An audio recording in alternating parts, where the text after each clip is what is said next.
the show. Here's a little bit of wedding advice from me to help your love story unfold. This is your wedding series, and it's all about planning your wedding from the beginning. Now, we started with age 14-year-old you. It's a little different than how most people plan a wedding, I know. And then we fast forwarded to the age in which you got engaged, okay? And we're going step by step, day by day, in a year-long series together, planning your wedding. Now, you may already have gotten married and just love weddings, and this is also going to be great for you to share this advice with others who may be getting married after you, okay? We can always learn something when it comes to weddings because weddings are a lot. They are a lot. And guess what? They're always changing. So they don't stay the exact same all the time. Your wedding series is also talking about all those events that happen from the wedding proposal to the wedding day itself. Now, there's a lot of events in between: bachelorette parties, Hindu parties, engagement parties, wedding shower, bridal shower, you name it. There's a lot of different events that are happening in between. You don't have to choose all those events, but we are going to be discussing them and the importance of them in your celebration and getting to tell your love story. They all helped your love story to unfold. Now, this podcast is not just about me talking and sharing information that you can just look up on the internet, okay? And now there's so much AI tools out there. You can use that too.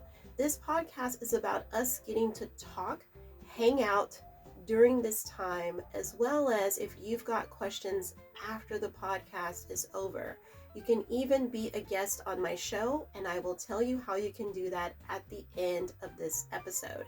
I do mention it at the end of every episode, but we are going to jump right into your wedding series, season 2. We're already in season 2, and this is episode 9. And today's topic is that one thing that's very important to bring to venue shopping day. When you get ready to go look at wedding venues and you're trying to figure out, okay, which one should I choose? Which one would be the best for us? This is the one thing that most people are forgetting to bring with them when they go to the venues. And that one thing is the guest list. Let's talk about why that's important and how you can make sure that you bring your guest list in its rough draft form. This is just going to be a rough draft. You don't need to worry about having it like super complete. And they're not going to ask you who the guests are going to be at your wedding. They want to know a count, and there's a reason why they need to know that count in order to give you like a base quote or a rough quote of what this day is going to cost you, okay?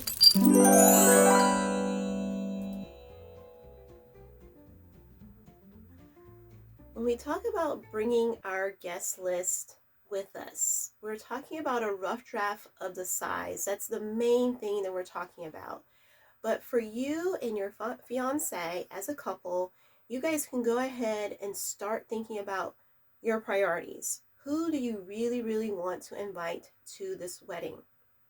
Before you get to that, decide what size of wedding do you want in general. Do you want a very large wedding? And large to you can mean different things. Some people think that 65 guests is a very big wedding. But they probably don't have a lot of friends, they probably don't have a lot of family, and they may work at home and have absolutely no coworkers. So to them, 65 people is like, are you kidding me? That's huge, right? But to someone else who has a ton of family, a ton of friends, things like that, they're like, that's quite small. Like, I can't hardly invite anybody. And they would prefer a wedding to them when they think about large, 300, 500 people, okay? So it's going to be relative to you. What size would you like to have? How many people would you like to be there? And it also goes along with the aesthetic of the wedding too. So if you have like this grand large wedding, it usually means you're going to have a grand large venue. So it also goes like with your this aesthetic vision for the wedding as well. If you always saw yourself getting married in like this huge castle, right, decked out in like gold and jewels and pillars and things like that, and you only have like 10 guests, well, it's going to feel quite weird, to have with only 10 guests at this massive venue. So, usually, your venue, also your aesthetic, are all going to like collide, right? What you've envisioned for that day for yourself. Now, if it's like a small, intimate garden with maybe you know, a few chairs here and there, or I mean, a beach setting, you can pretty much go as wide as you want, but you usually see them kind of like compacted in and then bring the chairs coming out this way rather than out that way, right? Because they don't want to take up all of the beach. It'd be nice if they did. But you have to think about, okay, what is our idea of a big wedding and what is our idea of a small, intimate wedding? You'll hear more people say intimate than small, but tomato, tomato, it's up to you on how you guys want to define this. You've got to prioritize this because once you start venue shopping and researching, your eyes are going to get wider and wider and wider the things that you're looking at, especially if you're not going to go with a church wedding, if you're not going to go with a courthouse wedding, or if you aren't going to elope to another country or on like a cruise or something. Once you start looking at like these venues that you see when you're driving down the street and all these different things, it's going to get very, very large. So it's up to you to figure out what's your personality, what's the aesthetic that you want to go for your wedding. People are getting married in barns, and I'm like, does that fit your aesthetic? Or are you just doing it because it's trendy? So you also want to think about that. I would not suggest having whatever is like on trend. I would think about more of the traditional aspect of things, okay? But that's just me. That's just me. You don't have to do what I do. You don't have to take my advice at all. This is just me helping you along in the wedding planning process to get you to start thinking about some of these things, okay? Now let's look at the size of the wedding itself. We've talked about like, is it small? Is it large? What's your idea of small or large? Let's start throwing around some numbers, okay? And the only way you can throw out some numbers is to take out a paper and pen or something digital and start writing down some names. Who's important to you? Prioritize this. Are we only doing immediate family, brothers, sisters, mom, dad, grandparents, some aunts and uncles? Or are we extending this out to the entire family, whoever can come, type of thing, okay? Are we inviting everyone who lives out of town, even though they might say, hey, this is so expensive, I don't want to come. I don't want to be a part of this, right? Or not that they don't want to be a part of it, but just that it's too expensive or whatever and they can't make it. Okay, so I don't want to say that. You never know what people might say. You never know what people might say. So yeah, you want to be thinking about these type of things. Take all that in mind. Now that we've talked about the family, let's talk about coworkers. And nobody wants to talk about the coworkers, but we do need to talk about the coworkers. Are we inviting them? How close are you to the coworkers? How close are they to you? You may feel like there's this huge bond, and they may not be really close to you at all, and they're just excited because they get to go to a wedding, you know? But are they really there because they have your best interest at heart? Do they love you? Do they care about you? Do they care about being a witness to your wedding day? Because that's what wedding guests are. Most guests don't realize this, but that's what they are. Okay? Very special. And so you have to be thinking about, okay, well, what do I really think of so and so sitting over here? When we were little, we were kids, and everyone got invited to the birthday party. You guys know what I'm talking about. Everyone got invited, whether you like that person or not. And you felt like, okay, well, mom, I don't know if I want to invite this person. I don't know if, like, we get along very well or if they really like me or not. And so your mom doesn't care. if they like you or not. She is just like, everyone's invited and that's it. And so, like, they do that because, like, they want as many people as your little birthday as possible. They want you to seem like the most popular kid, all these things. And they also don't want to leave anybody out. They don't want to hurt anybody's feelings. But remember, this is your wedding day. So you don't need to be worried about, oh, I'm going to hurt people's feelings because I didn't invite them. Okay? The reason why I say that is because if you're worried about hurting people's feelings, you're going to be inviting everybody. You're going to be inviting the people at the grocery store, the people at the park, the people at the movie theater. You're going to be inviting everyone because you're like, oh, I see so and so all the time when I'm out there going on my run or walking, and we say hey, and so I should probably invite them to my wedding. No, probably not. Probably not. And you don't have to invite aunts and uncles that you never speak to, that aren't really, like, deeply involved in your family. You don't need to invite them. There's no reason to invite them. Okay? And I'm not sure why people feel so. I mean, we know why. Like I said before, it's because they don't want to leave people out. They don't want to hurt people's feelings. They don't want them to feel, some kind of way because they weren't invited. Okay? But we can't always be invited to everything. People have stuff all the time that we're not invited to, right? That you're not invited to. So why does it make it any different because it's your wedding day? You want to feel like, okay, pressure from everyone that I need to invite them.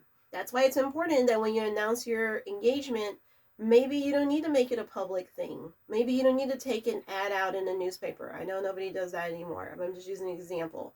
Everyone takes an ad out on social media. That's what they do these days, and announce it to the world. And now everybody wants to come to your wedding, and now you realize, hey, I can't have everybody at my wedding. I can't do that. So when you get to this guest list date, when you get down to this day, what are we? Season 2, episode 9.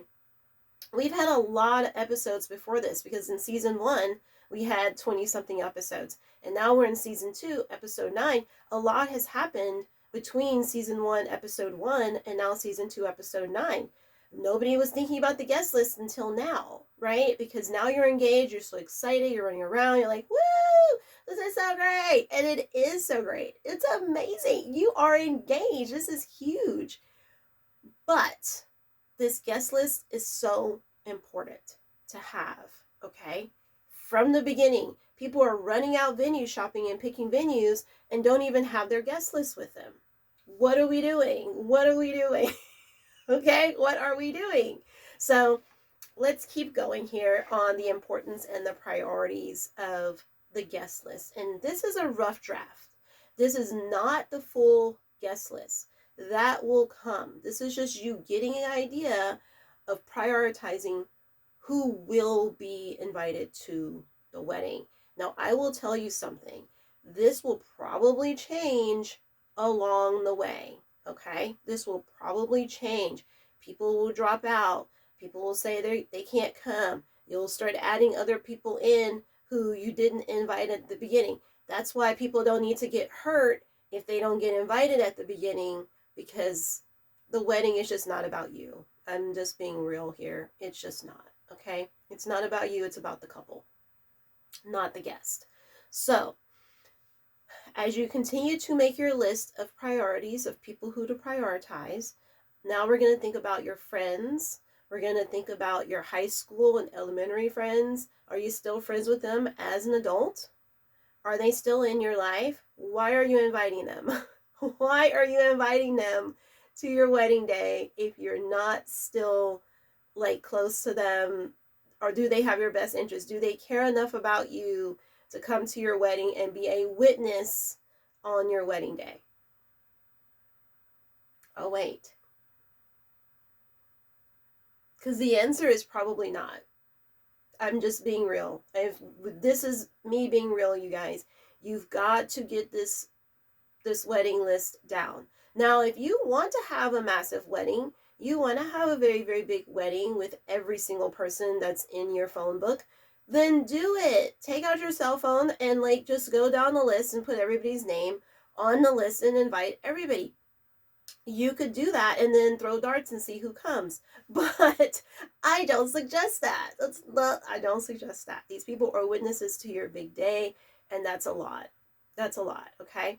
So let's talk about why the guest list is so important. The rough draft is so important. Now that you have the list, right? Now that you've written down the names and you've got some idea of who you want to invite and who are the maybes and who are the no ways, okay? Because I would suggest having a list for all three. I would just have a list for all three, right? These are the for sures, these are the maybes, these are the no way, no way and chance. So when mom and dad call and grandpa and grandma call and they're like, oh, are you inviting so and so? No, they're on the no way list. Like, never gonna happen, even if I only have 2 people at my wedding. You know what I mean? Like, have that list ready to go.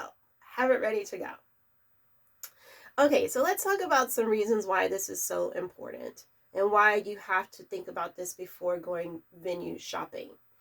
So, this is going to determine the overall price of the wedding venue, ceremony, and reception. Okay, so those two venues, sometimes they're intertwined as one, sometimes they're two separate venues. Okay, you are going to be charged a fee based on the head count at your wedding, the guest list count. Okay, so when you come, one of the first things that they're going to ask you, so what are you guys thinking? Are you going to do a intimate wedding or a large wedding? And then you're going to look at them because you already know what those terms mean, because we're talking about it now before you even got in your vehicle and driven down to the venues. You're going to know, hey, we're keeping this small. We're going to have 30 people. Hey, we're keeping this small. We're having 300 people. Okay, like I told you, everybody's idea of small, intimate is different. So that's why you're going to say the words, we're keeping it small, and then you're going to say a number. It's a rough draft. They know this is going to change. They're just going to be giving you a blanket, basic price, a quote, if you will, right? That's going to help you to determine, do you want to book with this venue or not? Are they not even going to be part of something that you guys can do? Because what people do is that they play this game of not putting pricing online or in brochures. So they play this game, and so you have to come in and sit with them in person. They've already got all of your information. They can look you up online. They already see how much money you make. It's pretty sad and depressing. But they go through, they know all this, and then they give you a quote based on who you are. Just saying. Or if they want to gatekeep you out and they don't want you there at their venue, they might give you like some crazy overpriced thing just because of that as well. So, and just know that that's what they're doing on the back end, and you need to be prepared with a number, with a figure on what you know, how many people you're going to have. Also, you might want to have an idea of like what you wanted to spend. Remember, we talked about in our having the money talk with your parents. Okay, go back and watch that video. It's pretty spicy. It's pretty spicy. All right, so yeah, so you are going to be paying based on your overall count, okay, for the venue. You also are going to be getting the quote based on chairs and tables that you're going to need. So if you have a lot of people coming to the wedding, or like I told you, that is relative, but if you have a lot of people coming, then they are going to base the number of chairs and tables that you need based on that count that you gave them, right? So if any of you have gone venue shopping already, you may like think about this. Let's talk about it. Let's talk about like what it was like for you to go venue shopping, and like how did it feel when you brought up the number to them, how much you wanted to spend, or you brought up the amount of people that you wanted to have there. How did they feel about that, right? So let's keep going here. What's also determining the price? Food, food, food, food. How much food, how much beverages, and how much cake. Food, Huge, guys. Food is huge. Beverages and cake. So if you only need 10 slices of cake, you need a very tiny cake. It's very small, right? If you're going to have 300 people, you're going to need a pretty big cake with some layers, some tiers. And that's how they start getting you. That's how the money starts going up, because a lot of times these wedding venues are also going to be the people who tell you who your caterers are. Remember, we talked about that they may be the ones that are telling you that, even though like you didn't want to go with their vendors. But people don't realize that when you go pick a certain venue, they are going to tell you what they want you to do. And you're like, but no, that's not what I wanted. Well, you wanted that fancy venue, you wanted that dream venue, you got to play by their rules. And that's not always what people want or desire. That's not what they thought their dream day was going to be. And they don't even realize that they just got themselves into that. They don't even realize it, okay?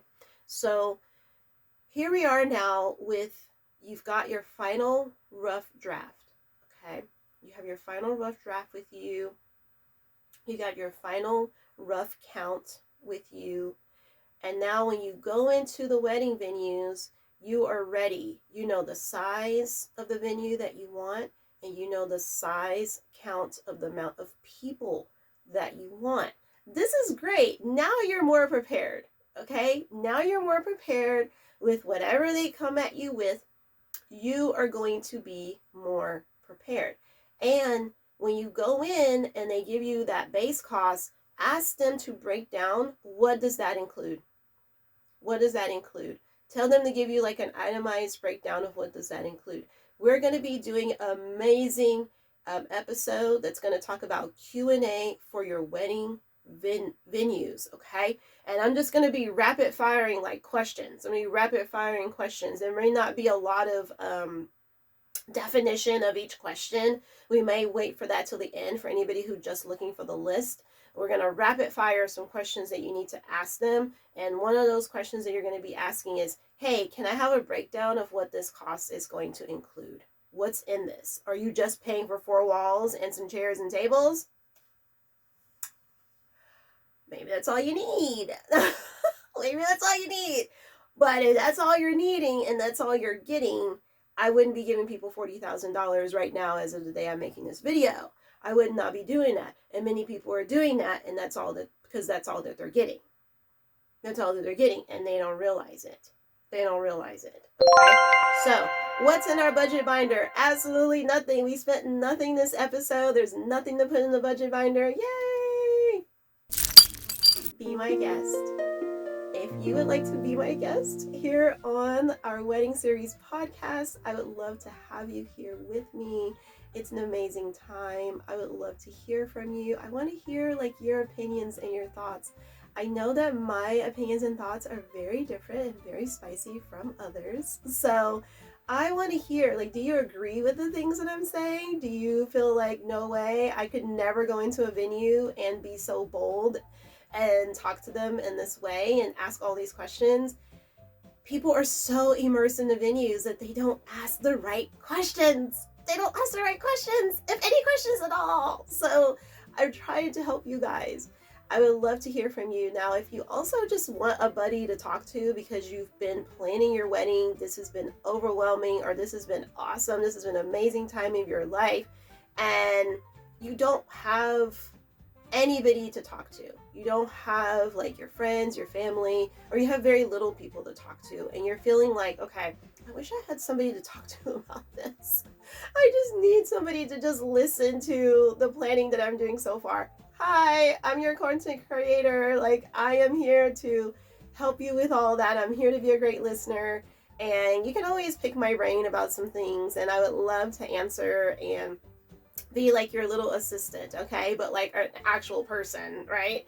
So yeah, you can feel free to reach out with me for that as well. Now, during our conversation, if you would like to record our video call that we have together and you want me to share it here on your Wedding Series podcast, I would love to share it with everybody, okay? I don't want it to just be, for just you and I, because there may be something in there that somebody else can like learn from in going venue shopping, right? In going wedding venue shopping. So Let me know if you want to be on the show, if you want to join me here. And I would love to have you. I literally would love to have you on the show. All right, you guys. So this is the end of our podcast for today. This is the end of the episode. Remember, if you would like to chime in, please do so while we are live. It's so awesome. And I'm here to answer your questions. I will see you, lovebirds, in the next episode. Bye, lovebirds. Lights, camera, action, baby, strike a pose. Phones and cameras out, just watch it all unfold. We're the stars of the show, ain't no need for filters. Living life through the lens, capturing our thrills. Put away your phones and cameras, let the good times roll. Our content creators got it all under control. From weddings to events, parties, travel and brands, we're living the paparazzi life. It's all in our hands.